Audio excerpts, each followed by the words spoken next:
a fórmula de Bhaskara já era conhecida por volta do ano de 1500, mas uma fórmula para equações polinomiais com um grau maior que 2, ainda não.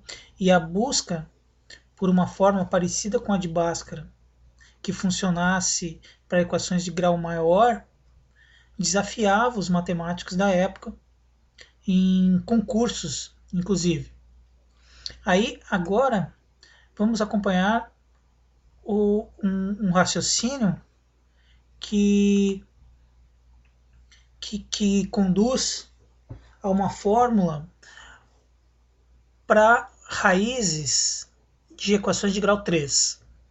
Então, a equação que a gente vai considerar é essa equação particular aqui, x² mais px mais q igual a 0. Notem que esse é uma cúbica particular por conta que não tem o termo x elevado ao quadrado. Mas toda a cúbica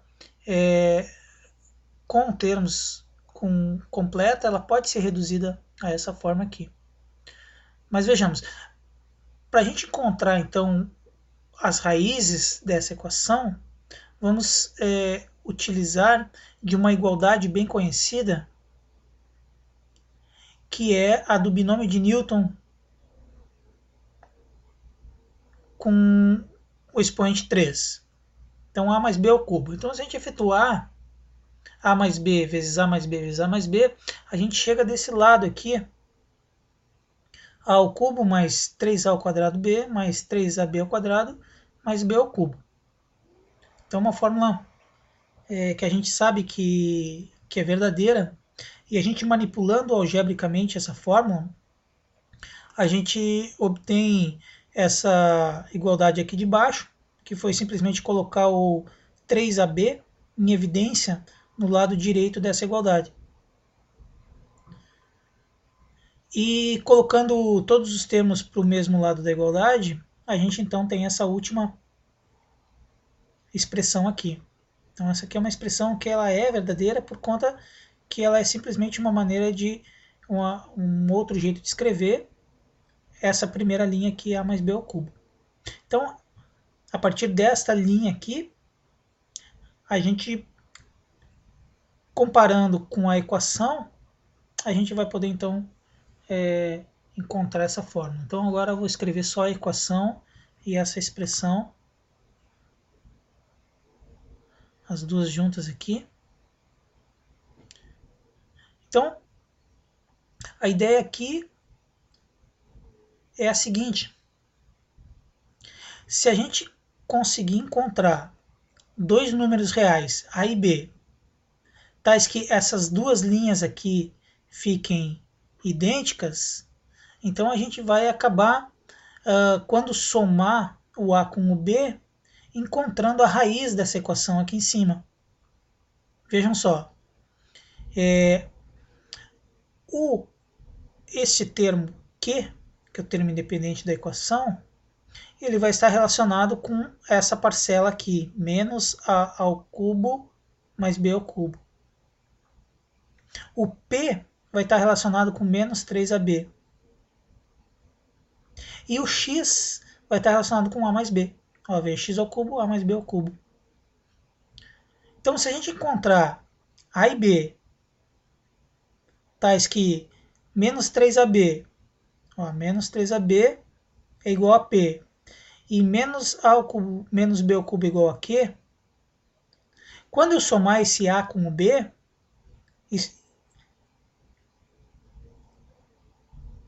essa linha aqui de baixo, por conta dessa linha aqui de baixo ser igual a zero, o A mais B resulta raiz dessa equação cúbica aí. Certo? Resumindo, né? Se determinarmos A e B reais, tais que essas relações aconteçam, a soma de A com B é a solução dessa equação. Por conta, então, dessa comparação entre essas duas equações. Então, a procura pelo x da equação aqui em cima, pela raiz, se resume agora a encontrar A e B que resolvam essas duas equaçõezinhas aqui. Encontrando o A e B, basta somar o A e o B, que eu encontro o X. Então, assim que a gente vai proceder. Então, para encontrar o A e o B que resolvam essas duas equações aqui, a gente vai se utilizar daquelas fórmulas de Newton-Viette para uma equação do segundo grau. Vejam só. A equação é essa aqui de baixo. Y² mais QY menos P ao cubo sobre 27. Vamos com calma aqui. Então, olhando para essa equação aqui de baixo, y ao cubo mais QY menos P ao cubo sobre 27. Quais são as raízes dessa equação? Ora, eu sei que o produto das duas raízes vai dar esse termo aqui, menos P ao cubo sobre 27. E a soma das duas raízes vai dar Q com sinal contrário, vai dar menos Q. Essas são as relações de Newton-Viette. Agora, aqui por cima, a gente pode concluir que A ao cubo vezes B ao cubo é justamente menos P ao cubo sobre 27. É só elevar ao cubo os dois lados dessa igualdade. E por essa linha aqui de baixo, a gente tira Q ao cubo mais B ao cubo é menos Q. Então, olha, o produto de A ao cubo e B ao cubo deu esse termo. E a soma dos dois deu esse termo com sinal contrário. Quer dizer que as raízes dessa equação são, uma delas é A ao cubo e a outra delas é B ao cubo. Então, quando eu encontrar as raízes dessa equação, que eu posso encontrar por Bhaskara, eu vou descobrir quem é A ao cubo e vou descobrir quem é B ao cubo. Sabendo quem é A ao cubo, basta extrair a raiz cúbica, eu sei quem é o A. Extraindo a raiz cúbica, eu sei quem é o B. Aí, somando o A com B, eu chego na solução daquela cúbica original. Então, aplicando Bhaskara nessa equação aqui, a gente obtém as duas raízes. Aqui é menos B sobre 2A, mais B ao quadrado, mais menos 4AC,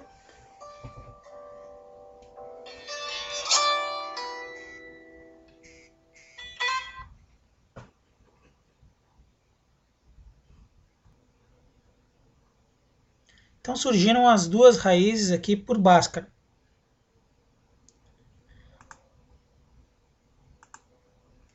Então aí as duas raízes, menos B sobre 2A, mais ou menos, raiz quadrada de B ao quadrado menos 4AC sobre 2A. Quando aplica naquela expressão, resulta nisso daqui, onde o denominador foi para dentro da raiz, por isso que aqui ficou desse jeito aqui. Agora, para encontrar o A ao cubo, para encontrar o A, basta extrair a raiz cúbica.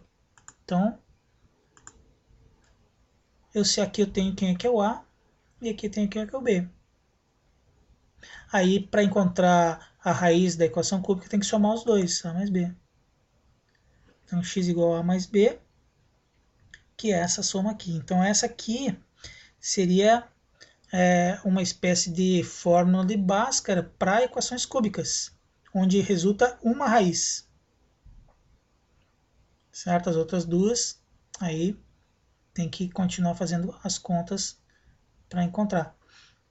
Essa fórmula aqui, então, tem foi descoberta para um caso particular em 1515 por Dalferro, depois foi Tartaglia, redescobriu a fórmula, e depois Cardano, de tal forma que hoje em dia essa fórmula, aqui de baixo, é chamada de fórmula de Tartaglia-Cardano.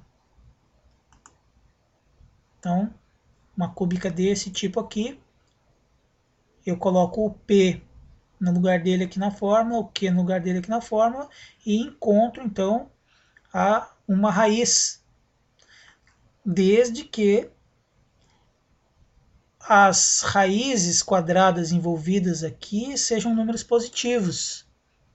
se forem números negativos, de novo eu acabo caindo numa raiz quadrada de número negativo e então a fórmula tranca. Então aqui que começa a história então dos números complexos. Então o Cardano ele sabia que as raízes dessa equação aqui, ó, x ao cubo menos 15, x menos 4, ele já conhecia as raízes dessa equação, e as raízes, uma é 4, você colocar 4 no lugar de x fecha, e R2 é menos 2 mais raiz de 3, e R3 é menos 2 menos raiz de 3. Ele conhecia já as raízes. E aplicando então essa fórmula aqui que ele conhecia, que ele mesmo tinha trabalhado em cima, ele chega nesses resultados aqui de baixo. Ó. Quando eu aplico o menos 15 e o menos 4 na fórmula, eu chego em x igual a raiz cúbica de 2 mais raiz de menos 121, mais raiz cúbica de 2 menos raiz quadrada de 121. Então, apareceu aqui de novo ó, uma raiz quadrada de um número negativo. Só que aqui, vejam que ele já sabia que as raízes eram reais. Ele conhecia a raiz, por exemplo, a raiz R1 igual a 4. Mas aplicando a fórmula, ele trancava no meio do caminho, não conseguia chegar na raiz. Apesar de muitas equações, a fórmula chegar até o final e devolver a raiz, em algumas equações, a fórmula trancava no meio do caminho, porque apareciam raízes de números negativos. Ele sabia que dava raiz real, mas a fórmula trancava. E assim, então, o Cardano trouxe então à tona esse problema e que foi então depois atacado novamente por um outro matemático que é que é o Bombelli, que veremos logo a seguir. Então essa fórmula aqui, ela então tem uma história que ela foi inventada em 1515 para alguns casos particulares pelo Dalferro.